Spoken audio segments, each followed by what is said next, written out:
Hello, 7th grade focus students.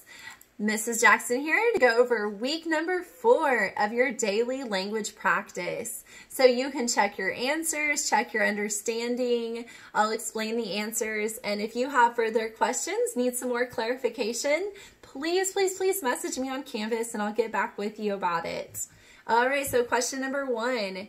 Choose this type of sentence. When you visit Lincoln, Nebraska, you must visit the roller skating museum. This sounds like a suggestion, like a command to take some action. So is that imperative, declarative, or exclamatory? Or interrogative, actually. So this one is going to be the one that is giving a command. Which one would that be? The sentence that it's not declaring a statement. It's not declarative. It's not interrogative. It's not asking you a question. And it's imperative, isn't it? Yes. Imperative means giving a command for you to take some action. All right. Question 2. Which is an example of alliteration? Okay, there's a lot of example sentences, a lot of options that have the letter M.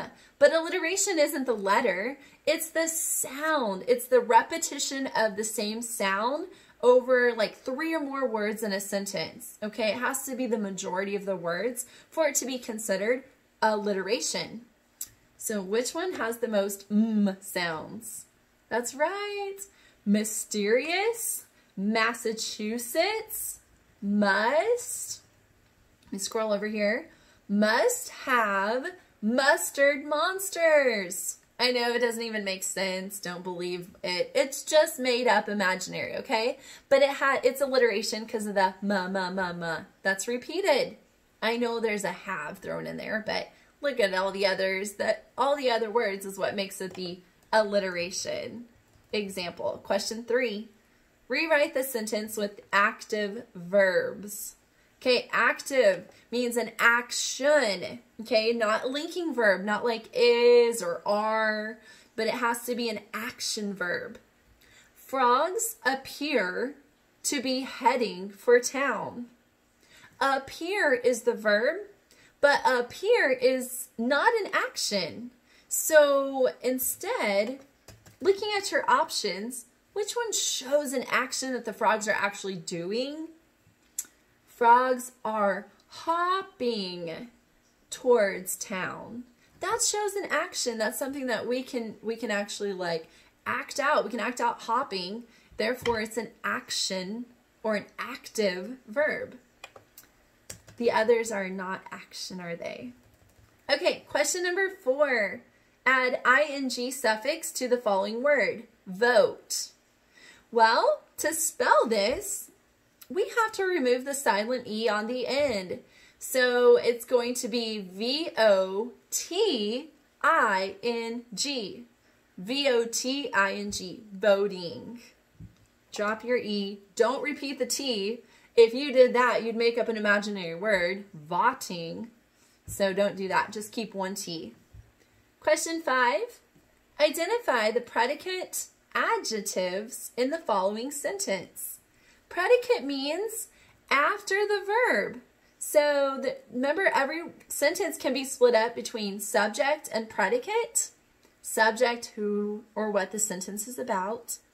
The predicate, what did the subject do? The action, including the verb. So an adjective is a word that describes a noun. And if it says predicate adjective, the adjective has to be after the verb because it has to be in the predicate part of the sentence. Arizona's climate is your verb, hot and dry. Okay, so we're looking at the sentence and we have to find the adjectives that are after is. Well, there's only 2, hot and dry. Okay, predicate adjectives, hot and dry. Question 6, find or finish this analogy. We've done analogies in class. This is more review. So an analogy is when you compare objects or things to find how are they like antonyms, or are they synonyms of each other? What is their relationship? And then you can find out the blank. Blank is to scalding. What is scalding? Something super burning hot. As cool is to freezing. So scalding and freezing are complete opposites. They're antonyms. So we want to find the opposite of cool. So the opposite of cool is what? Warm. Yeah, warm. Not necessarily hot. That would be like cold, hot and cold. So the answer is warm. Warm and cool are going to be the appropriate, the best antonyms. Question 7. Which words should not be capitalized in the following sentence? Actually, I need to change this. This should say, which words should be capitalized in the following sentence? Let me make that change here before you get to it. Okay, which words should be capitalized, but they're not? The southernmost point in the United States of America is in the Hawaiian Islands, a place called Ka'lae.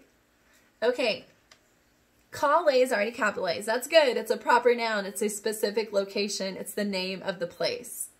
America, same thing. It's already capitalized. That's good to go. But do you see some other words that name some specific locations, therefore making them proper nouns that aren't capitalized? That's right. United States should be capitalized, U.S. And Hawaiian. Hawaii is a specific location. And when we say Hawaiian, that's a proper adjective. So United States and Hawaiian should be capitalized. So there's your answer. The others are just common nouns that we don't capitalize. Question number 9. Or is this number 8? I'm sorry. The moniker of Michigan is the Wolverine State. So what's a synonym of moniker? It's okay to look this up on dictionary.com or on Google. So another word for moniker, if Michigan is called the Wolverine State, moniker means nickname. Like, what is it referred to as? What is its handle? What's another name for it? So moniker means nickname. Question 9. To what sense does this passage have the strongest appeal? Remember our 5 senses? Sight, smell, taste, touch, hear. Think I just covered them all. Sweltering from the grueling sun and itchy from the evaporation of sweat all over her body, Susie stopped to rest. No, Suze, don't lean against the stabbing pieces of that cactus. I don't know about you, but I could feel that. I can feel the hot sun and the sweat beads and the sharp points on a cactus. Ouch. I can feel that. So that appeals to our sense of touch or feel, okay, the most. Question 10, last for the week. Add ing to the following word. So we're practicing adding suffixes. Plop. Okay, plop. We don't need to add any letters, do we? Except, do we repeat the P? We don't want to add like an E or anything crazy like that. But if we don't add another P, it would read ploping. And really the word we want to spell is plopping. Like I'm plopping down on my bed to go to sleep. Okay? Plopping. So we have to, you can hear the double P. Plopping. Plopping. So you have to repeat the P. So the correct spelling to add ing is P-L-O-P-P-I-N-G. Okay? Hope you got those right, but if not, please change them and message me any questions you still have, okay? Bye, everyone.